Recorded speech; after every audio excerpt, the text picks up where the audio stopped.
«Я воспитатель будущего». Под таким девизом в Сыктывкаре стартовал республиканский этап всероссийского профессионального конкурса «Воспитатель года России». В течение 5 дней за звание лучшего будут бороться 16 педагогов из 16 муниципальных образований республики. Это 12 воспитателей, 2 музыкальных руководителя, педагог дополнительного образования и учитель-логопед. Павел Королев пообщался с конкурсантами. Игра для малыша – мостик, связывающий его с реальной жизнью. Она дает толчок развитию ребенка.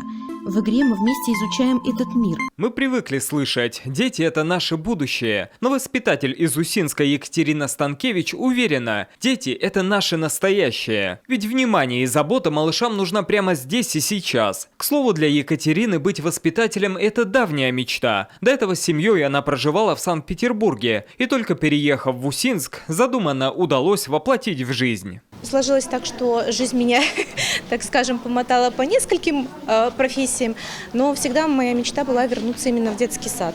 И семейные обстоятельства сложились так, что мы с мужем переехали в Усинск, и я вернулась в детский сад, что было для меня большой радостью, потому что это была моя мечта, и она наконец-таки сбылась, потому что работа с детьми – это не просто работа, это моя жизнь, это действительно то, чем я живу. В том, что воспитатель – это не профессия, а образ жизни, уверены и другие конкурсанты. На 16 участников общий педагогический стаж почти 260 лет. Так что конкуренция ожидается нешуточная. Всего же нужно будет преодолеть 4 конкурсных испытания. Это и мастер-класс, и диалог с коллегами, и, конечно же, занятия с детьми, причем с незнакомыми, что еще больше усложнит задачу педагогам. Самым важным мероприятием в конкурсе является педагогическое мероприятие с детьми. К этому конкурсу наши участники готовятся очень тщательно, поскольку оно является основным в процессе конкурса.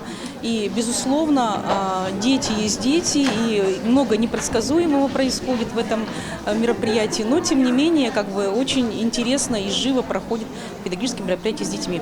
Имя же победителя станет известно на церемонии закрытия конкурса уже в эту пятницу. Он представит Коми на заключительном этапе конкурса «Воспитатель года России», который пройдет этой осенью в Краснодарском крае. Павел Королев, Иван Богомолов, телеканал Юрган, Сыктывкар.